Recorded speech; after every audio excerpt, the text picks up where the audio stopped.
बिस्मिल्लाहिर्रहमानिर्रहीम। अस्सलाम वालेकुम नाज़रीन, आप यूट्यूब चैनल देख रहे हैं। मैं इमरान ख़ान हूँ। नाज़रीन, एक तस्वीर, सिर्फ एक तस्वीर ने कोहराम मचा दिया है। एक तस्वीर से हर शय उड़ गई है, सारे प्रोग्राम बढ़ गए, सारे मंसूबे खाक में मिल गए सिर्फ एक तस्वीर में। अब आप अंदाज़ा करें कि जिस आदमी की एक तस्वीर इस निज़ाम पर इतनी भारी पड़ रही है, वो आदमी खुद क्या होगा। यानी इमरान खान कभी भी शायद ऐसे ना होते, या कभी भी ये बन ना सकते जो इस निज़ाम की लगातार मुखालफत ने उन्हें बना दिया है। यही इमरान खान मैं अच्छी तरह जानता हूँ। जिस वक्त ये वज़ीर-ए-आज़म पाकिस्तान थे और कहीं ना कहीं मफामत करते थे चीज़ों में, तो उस वक्त जब इस्टेब्लिशमेंट के साथ इनके बड़े अच्छे ताल्लुकात होते थे, तो कभी भी इमरान खान साहब इस लेवल के मकबूल नहीं थे। यानी मकबूलियत तो हमेशा से उनके पास थी, पब्लिक को वो पसंद है हमेशा से, वो एक हीरो की तरह जिए हैं। लेकिन मुझे अच्छी तरह याद है कि ऐसा तो कभी नहीं था। यानी अब जो हमने देखा है कि तौबा तौबा, यानी इतना पाकिस्तानी किसी को पसंद करते हो या इस लेवल पे पाकिस्तानी किसी शख्स को फॉलो करते हो, ये हमने कभी सुना भी नहीं था, सोचा भी नहीं था, देखा भी नहीं था। निज़ाम खुद हैरान हो गया है। इमरान खान को चैलेंज करने वाले, उससे लड़ने वाले, उसका मुकाबला करने की ख्वाहिश रखने वाले अब उसके साए से भी डरने लगे हैं, उसकी एक तस्वीर से खौफजदा हो गए हैं। सुप्रीम कोर्ट ऑफ पाकिस्तान में समाअत थी। ये खदशात मौजूद थे कि उस समाअत को लाइव नहीं दिखाया जाएगा, लेकिन अच्छी बात यह हुई कि पूरी समाअत में इमरान खान साहब की बारी नहीं आई। समाअत मुलतवी होगी गैर मुअय्यना मुद्दत तक के लिए। जब दोबारा समाअत होगी तो इमरान खान साहब दोबारा सामने आएंगे। ये बड़ी इंटरेस्टिंग डेवलपमेंट है और बड़ी अहम चीज़ है। तो इसमें कुछ सवालात भी खड़े हो गए हैं। नंबर एक, पूरा निज़ाम जो है वो इसके लिए कोशिश कर रहा था कि अगर इमरान खान साहब की वीडियो लिंक के ऊपर हाज़िरी होती भी है तो एक तो वो पीटीवी के ऊपर ना चले, उसकी लाइव टेलीकास्ट ना हो, तो वो तो रोक दिया गया। उसके बाद दूसरी जो चीज़ थी वो ये थी कि लाइव टेलीकास्ट रोकने के अलावा इमरान खान साहब जो हैं वो दिखाई भी ना दें, कोई कैमरे से, कोई मोबाइल से, किसी और चीज़ से इमरान खान साहब की रिकॉर्डिंग करके बाहर ना ले जाए। फिर जैसे ही समाअत शुरू होती है तो एक छोटी सी स्क्रीन, लैपटॉप नमा, उसके ऊपर जो है वो इमरान खान साहब नज़र आ रहे हैं और उस सिस्टम के पीछे साकिब बशीर साहब खड़े हैं, दीगर सहाफ़ी भी वहाँ पे मौजूद हैं। तो इमरान खान साहब की वो फ़ोटो किसी ने ली और लेने के बाद उसको लीक कर दिया। पहले नाम आया शौकत बसरा साहब का, लेकिन उसके बाद फिर उन्होंने कहा जी मैं नहीं हूँ, मैं होता तो ज़रूर बता देता, ये कोई और है। तो तब से लेकर अब तक पूरा निज़ाम मिलकर या सुप्रीम कोर्ट ऑफ पाकिस्तान की जो इंतज़ामिया है वो उस शख्स को ढूंढने की कोशिश कर रहे हैं जिसने इस तस्वीर को वायरल किया है। ये एक तस्वीर ने तहलका मचाया है। यानी अगर आप देखें कि आज की समाअत में क्या था, एक फ़ोटो। आज की समाअत में क्या बातचीत हुई, इमरान खान की फ़ोटो। आज की समाअत के बारे में आप क्या जानना चाहते हैं, इमरान खान की फ़ोटो। यानी उसके अलावा और कुछ नहीं है। ये आदमी इस निज़ाम से इतना बड़ा हो गया है कि इसके बगैर निज़ाम अब चल नहीं सकता। इमरान खान सिस्टम का वो हिस्सा बन चुके हैं या सिस्टम में इस हद तक सरायत कर चुके हैं कि सिस्टम को उनके बगैर चलाना, मैं पहले कई मरतबा कह चुका हूँ, मुमकिन नहीं रहेगा। अल्टीमेटली सबको जाकर इमरान खान से बात करनी पड़ेगी। ये मैं एग्जैजरेट नहीं कर रहा, आप पब्लिक को देख लेना। सोशल मीडिया के ऊपर आप जाएँ, आप ट्विटर पे चले जाएँ, एक्स पे, आप यूट्यूब पे चले जाएँ, आप फेसबुक पे चले जाएँ, आप टिकटॉक पे चले जाएँ, आप किसी भी जगह पे चले जाएँ, किसी भी एक सोशल मीडिया की एप्लीकेशन पे जाएँ, आप स्क्रॉल करते जाएँ, आपको यही शर्ट नज़र आएगी इमरान खान की, ब्लू शर्ट के अंदर बैठे हुए इमरान खान साहब। आप उसको स्क्रॉल करते जाएँ, इमरान खान की यही तस्वीर आपको नज़र आएगी, आती जाएगी, आती जाएगी। जब से इमरान खान साहब आके सुप्रीम कोर्ट ऑफ पाकिस्तान में बैठे और वहाँ दिखाई दिए वीडियो लिंक पे, तब से लेकर अब तक पूरे सोशल मीडिया पे इस फोटो के अलावा और कुछ नहीं है। ये है इमरान खान की ताकत और ये है वो हकीकत जिससे सब आंखें बंद कर रहे हैं। तो बिल्ली को देखकर अगर कबूतर आंखें बंद कर भी ले तो बिल्ली उससे गायब नहीं हो जाती, बिल्ली का ख़तरा बदस्तूर मौजूद रहता है। तो इमरान खान साहब जो हैं उनको देखकर उनके मुखालिफिन अगर आंखें बंद कर लें तो भी कोई फ़ायदा नहीं है। वो एक बहुत बड़ी सियासी हकीकत इस मुल्क की बन चुके हैं। आज ज़मीनी हक़ाइक़ इमरान खान के साथ खड़े हैं, कोई माने या ना माने। सुप्रीम कोर्ट की ये लाइव कवरेज क्यों रुकी, बड़ा सवाल है। ये जो अदालत है इसकी कवरेज तो लाइव होती है, ये रुक क्यों गई। इस पे जो एडवोकेट जनरल हैं खैबर पख्तूनख्वा ने वो उठे और उन्होंने निशानदेही की और उन्होंने बताया चीफ जस्टिस ऑफ पाकिस्तान को कि जनाब मोहतरम चीफ जस्टिस साहब, इस केस की हेयरिंग जो है वो लाइव नहीं सुनाई जा रही। तो उन्होंने कहा दलाइल हो रहे हैं, बैठ जाएं। उन्होंने कहा जी मैं नोटिस में लाना चाहता हूँ सिर्फ कि ये जो केस है इसकी हेयरिंग लाइव नहीं चल रही। तो उसके बावजूद कादी फ़ायद ईसा साहब ने उन्हें बैठा दिया।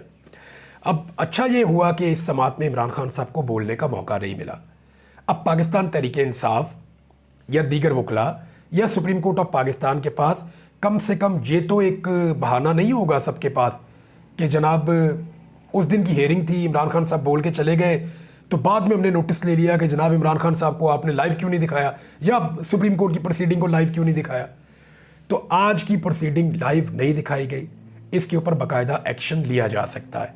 अगली जो प्रोसीडिंग होगी उसमें इमरान खान साहब होंगे या नहीं होंगे, उस पर भी अदालत ने कहा कि जी इमरान खान साहब लाइव दोबारा बैठेंगे और ऑनलाइन शमूलियत करेंगे अगली समात पे भी।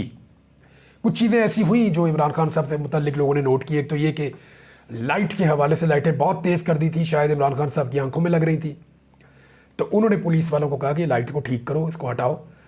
तो उसके बाद पुलिस वालों ने लाइट को एडजस्ट किया तो इमरान खान साहब ने कहा ओके। फिर रिपोर्ट हुआ कि इमरान खान साहब अपने करीब बैठे हुए किसी शख्स के साथ दौरान समात बातचीत भी करते रहे। फिर एक रिपोर्ट ये भी हुआ कि कादी फ़ायद ईसा साहब ने जब ये कहा कि इमरान खान साहब से हम इसके जवाब लेंगे, तो कादी साहब ज़ेरे लब मुस्कुराए और इमरान खान साहब भी मुंह पर हाथ रख के मुस्कुरा दिए। तो ये है जी इमरान खान साहब की आज की टोटल समात। और जो तस्वीर उनकी आई है उसमें उन्होंने अपना हाथ, वो जो एक उनका अंदाज़ है, उन्होंने अपने मुंह के ऊपर रखा हुआ है और सिर्फ एक तस्वीर ने कोराम मचा दिया है। अब देखना ये होगा कि क्यों इतना दबाव था कि ये कवरेज लाइव नहीं हुई।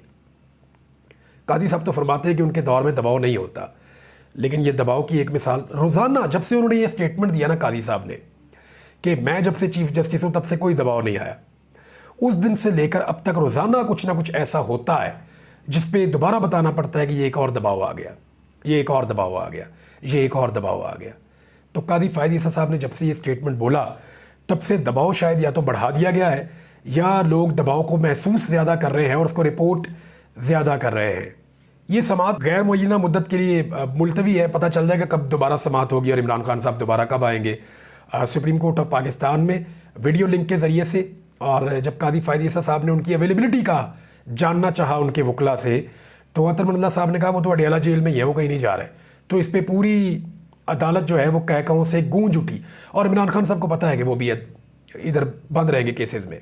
उनको आइडिया है कि अगले चंद महीने वो बाहर आने वाले नहीं हैं।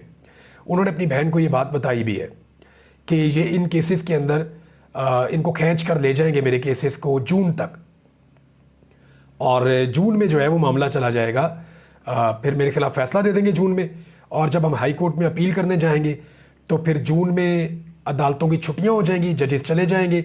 तो इस तरह ये गर्मियों का टाइम मेरा जेल के अंदर गुजारेंगे। लेकिन फिर जैसी ही अदालतें खुलेंगी दोबारा केसेस लगेंगे और दोबारा इमरान खान साहब की अपीलें आएंगी।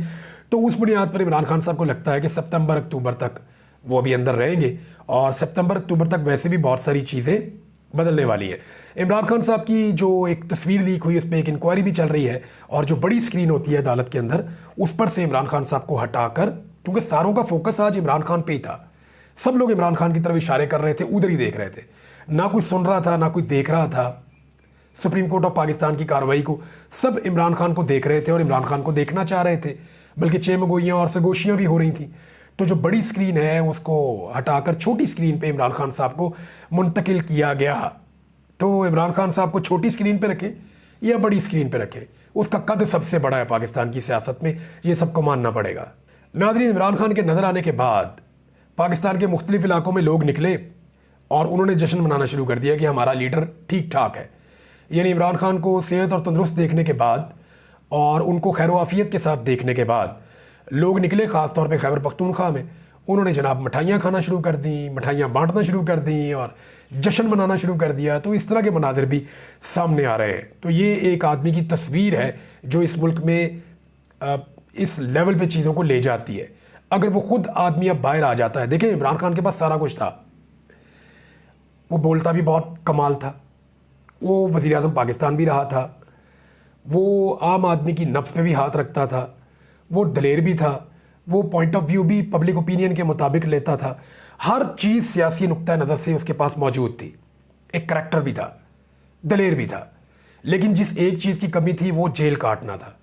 तो इमरान खान ने जेल भी काट ली और बहादुरों की तरह काट ली। अब एक पूरी प्रोडक्ट आपके सामने मौजूद है। मौजूदा दौर में आप एक लीडर के अंदर जितनी चीज़ें तलाश करते हैं वो सारी आपको इसमें मिल जाती हैं। तो अब जो है वो इमरान खान साहब बाकी तमाम लीडरों से लीड ले गए। आज कुछ तस्वीर शेयर हुई, मैंने भी इसको एक रीट्वीट किया कि जब नवाज शरीफ जेल में थे तो अस्पताल में, जरदारी साहब जेल में थे तो अस्पताल में, शहबाज शरीफ साहब जेल में थे तो अस्पताल में, शर्जील इनाम मेमन जेल में थे अस्पताल में, हमजा शहबाज इलाज चल रहा है, मरियम नवाज बीमार हो गई। जो बंदा भी इनका जेल गया वो बीमार हुआ। डॉक्टर आसिम बीमार, इसहाक डार बीमार, जो बंदा इनका पकड़ा जाता है फौरन बीमार हो जाता है। ये रवायती पॉलिटिकल पार्टीज़ का एक खासा है। और एक तस्वीर इमरान खान की आई है जेल से, मज़े से बैठा हुआ इंतज़ार कर रहा है अपनी बारी का। आज तो बारी नहीं आई, अगली पेशी पे इमरान खान साहब की बारी आएगी तो पता चलेगा। नाज़रीन, दो चार चीज़ें आपको और भी बता देता हूँ, आज और भी खबरें हैं, वो भी आप सुन लीजिए। एक तो जो चीफ जस्टिस ऑफ पाकिस्तान के हवाले से ये खबर आ रही थी कि chief justice of Pakistan extension लेना चाहते हैं, उसमें एक खबर अब अखबार में छपी है कि चीफ जस्टिस कादी फ़ायद ईसा की मुलाजमत में तौसीह लेने में अदम दिलचस्पी। अब तो बंदे ही पूरे नहीं है। जब तक बंदे पूरे थे, जब तक 2/3 अक्सरियत हुकूमत के पास मौजूद थी, तब तक कादी फ़ायद ईसा साहब ने इस खबर को डिनाई नहीं किया, अभी भी नहीं किया। ये तो अखबार में एक ज़राए से खबर छपी है। अब हुकूमत के पास बंदे पूरे नहीं हैं, अब तो अंगूर खट्टे हैं। कादी फ़ायद ईसा साहब फ़िलहाल तो एक्सटेंशन ले नहीं सकते। उसके लिए करना ये पड़ेगा कि कादी साहब को कुछ ना कुछ करके सुप्रीम कोर्ट ऑफ पाकिस्तान में एक ऐसा बेंच बनाना पड़ेगा जो 2/3 अक्सरियत वापस दिलाए वफाकी हुकूमत को, और फिर उस 2/3 अक्सरियत को इस्तेमाल करते हुए कादी फ़ायद ईसा साहब को एक्सटेंशन दी जाए। दूसरा एक और काम भी करना पड़ेगा, लाहौर हाई कोर्ट के जो चीफ जस्टिस हैं उन्हें काबू करना पड़ेगा, क्योंकि उन्होंने बड़ा कमाल काम किया। उन्होंने 8 जजेस के नाम दिए हैं जो इलेक्शन ट्रिब्यूनल के तौर पे केसेस को सुनेंगे और पाकिस्तान तहरीक इंसाफ की जीती हुई नशिस्तें उनको वापस करेंगे। जान धांधली हुई है, लेकिन वो लाहौर हाई कोर्ट के चीफ जस्टिस के खिलाफ एक महाज खुल गया है और इलेक्शन कमीशन सिर्फ 2 जजेस को उन्होंने जो है अपॉइंट किया है या नोटिफाई किया है, बाकी 6 जजेस को नोटिफाई नहीं कर रहा इलेक्शन कमीशन ऑफ पाकिस्तान। और लाहौर हाई कोर्ट के चीफ जस्टिस भी फ़िलहाल डट गए हैं और उन्होंने बड़ा क्लियरली कह दिया है कि जो जजेस हैं वो अपॉइंट करने होंगे, उसके लिए मैं सबसे बात करूंगा। और उन्होंने तलब भी कर लिया है मुताल्लिका कमेटी के लोगों को जो हुकूमत की तरफ से जजेस को अपॉइंट करती है, क्योंकि चीफ जस्टिस नाम दे चुके हैं और उनको अपॉइंट अभी तक नहीं किया जा रहा। तो chief justice Lahore high court भी डट गए हैं और वो भी चाहते हैं कि ये मामला आइन और कानून के मुताबिक हो।